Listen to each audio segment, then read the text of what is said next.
Vous dites que l'immigration pose un problème, il faut aussi parler des avantages de l'immigration. Parce que moi, quand je travaille en France, je paye mes impôts ici. Donc les étrangers qui sont là, il y a une partie qui peut travailler et envoyer au pays aidé. La majorité paye ses impôts, s'installe dans vos pays, enrichit vos pays. Donc ce sont des citoyens productifs. Après, il faut voir, il y a une minorité qui vient, il y a des morts, certes. Mais je voulais souligner une chose. Le discours que vous avez, il est encore légitime tant que l'Afrique restera muette. Et moi, aujourd'hui, je voulais m'indigner pour le silence de l'Union africaine. Les gens là qui meurent sur les plages, et je mesure mes mots, si c'était des Blancs, la terre entière serait en train de trembler. Ce sont des Noirs et des Arabes. Alors eux, quand ils meurent, ça coûte moins cher. Ici, j'étais venue en 2008 et j'avais dit, l'Union européenne, avec ses flottes de guerre, avec son économie, je vous dis une chose, si on voulait attaquer nos pays ici en Occident, il y aurait des moyens de se défendre. Donc si on voulait sauver les gens dans l'Atlantique, dans la Méditerranée, on le ferait.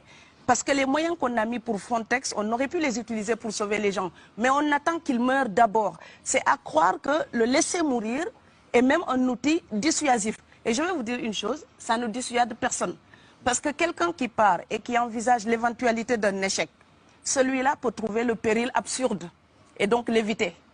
Mais celui qui part pour la survie, qui considère que la vie qu'il a à perdre ne vaut rien, eh bien, celui-là, sa force est inouïe, parce qu'il n'a pas peur de la mort. Mais c'est exactement pourquoi il faut fermer des frontières complètement. Il faut sauver l'Afrique et sauver l'Europe. Vous ne pourrez pas rester comme des gens. Vous ne resterez pas comme des poissons rouges dans la forteresse européenne. La crise actuelle nous a démontré ça. Au jour d'aujourd'hui, l'Europe ne sera plus jamais épargnée tant qu'il y aura des conflits ailleurs dans le monde. L'Europe ne sera plus jamais opulente tant qu'il y aura des carences ailleurs dans le monde. On est dans une société de la mondialisation où un Indien gagne sa vie à Dakar, un Dakarois gagne sa vie à New York, un Gabonais gagne sa vie à Paris. Que ça vous plaise ou non, c'est irréversible. Alors trouvons une solution collective ou bien déménager d'Europe parce que j'ai l'intention de rester. Je veux dire que depuis quelques années, on a une espèce d'abus de langage qui a introduit des amalgames. Au jour d'aujourd'hui, toute personne typée avec un air d'étranger est considérée comme immigrée. Tous les étrangers, en tout cas toutes les personnes d'origine étrangère qu'on peut rencontrer en Europe ne sont pas forcément des immigrés. Donc il y a des gens qui sont normalement protégés par la Convention de Genève pour les réfugiés. Ces personnes-là, quand on ne les accueille pas normalement, ils viennent dans les mêmes mouvements que les immigrés économiques. Donc quelqu'un qui fuit la guerre, ce n'est pas la même chose que quelqu'un qui cherche du travail. Quelqu'un qui fuit la guerre est protégé par la Convention de Genève. Et quand on a parlé ici à l'époque, je ne veux pas remuer les mauvais souvenirs, mais ministère de l'immigration et de l'identité nationale, on a fait des réfugiés, presque des coupables de droit commun, comme un voyageur qui ne respecterait pas les lois internationales pour le visa, donc l'autorisation d'entrer dans un territoire. Or, quelqu'un qui voyage librement peut respecter ces choses-là. Quelqu'un qui fuit la guerre pour survivre n'a pas le temps de respecter ces choses-là. Or, aujourd'hui, on met l'amalgame et on met tout le monde dans le même sac. Je voudrais aussi dire que quand vous êtes Canadien, Blanc ou Argentin, et vous venez vous installer en France, vous êtes un expatrié. Quelqu'un qui voyage, qui est libre de voyager. Et si vous êtes africain ou indien ou afghan, vous venez en France ou en Allemagne, vous êtes l'immigré, peu importe les raisons pour lesquelles vous êtes là.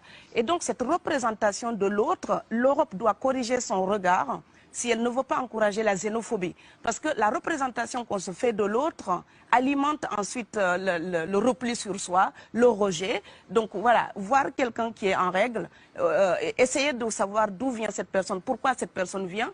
Ça, les Européens ne se demandent même plus ça. Ils vous croisent, vous êtes étranger, vous avez l'air étranger, vous êtes venu pour la tarte à la crème. Non. Donc l'Europe doit se respecter davantage. On ne vient pas que chercher du pain. On peut venir aussi pour la liberté, pour la démocratie, pour la culture européenne. Donc l'Europe aussi nourrit un vrai mépris d'elle-même en pensant qu'il n'y a que l'alimentation qui amène les gens. Elle n'a que ça à proposer. Je pense qu'elle a plein d'autres choses à offrir. Des familles entières qui cotisent parfois pour faire partir quelqu'un. Et ce n'est pas 1 000 €. Parfois, ça va entre 1 500 € et 7 000 €. Ouais, 10 000 depuis le Sénégal ou la Gambie ou la Guinée pour venir... C'est pas la misère. Quand quelqu'un part, c'est comme quelqu'un qui est élu, choisi, peut-être le plus débrouillard. Et il y a tout un clan ou toute une famille qui pose son espoir sur cette personne-là. Monsieur, là, je vous vois bien habillé, bien nourri. Si vous étiez affamé chez vous, peut-être que votre famille serait ravie d'imaginer que vous pourriez aller gagner de quoi faire vivre les autres. Donc c'est aussi une solidarité qui est en œuvre. On laisse partir quelqu'un, on compte sur lui. Vous allez me laisser terminer. Et Schengen, entre guillemets Schengen, ça me permet d'être invité aux Pays-Bas, monsieur, donner des conférences dans vos universités. Quand ils trouvent que mon cerveau est convenable, là, ils l'utilisent. Par contre, ils sont embêtés à l'idée d'avoir mon frère, qui n'est pas aussi diplômé que moi et qui pourrait avoir peut-être envie de travailler dans le bâtiment. Donc, vos pays deviennent schizophrènes. On ne peut pas trier les gens comme ça avec les étrangers utiles et les étrangers néfastes. Et la deuxième chose que je veux dire aussi, c'est que les Européens, là, on voit des Africains qui viennent, d'accord? Ce mouvement, ce déplacement de population, on le voit. Mais on ne voit pas le mouvement des Européens allant vers les autres pays.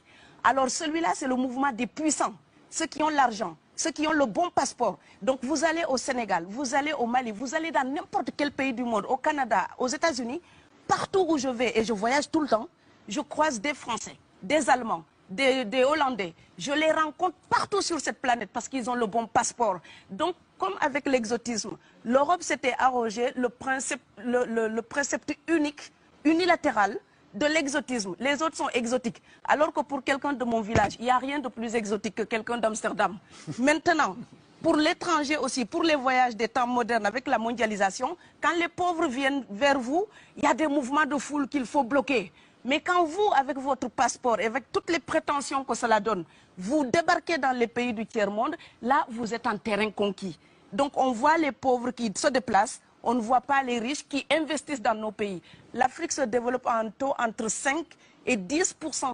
Ce n'est plus de la progression, c'est de la surchauffe. Sauf que quand des pays du tiers-monde se développent et qu'ils n'ont pas les moyens, pour gérer tout ça, il faut une ingénierie, il faut une formation, il faut des populations pour installer une démocratie. Là, cette surchauffe-là, vous avez besoin qu'on reste dominé pour servir de débouché à l'industrie européenne. Alors il faut arrêter l'hypocrisie. On sera riches ensemble ou on va se noyer tous ensemble.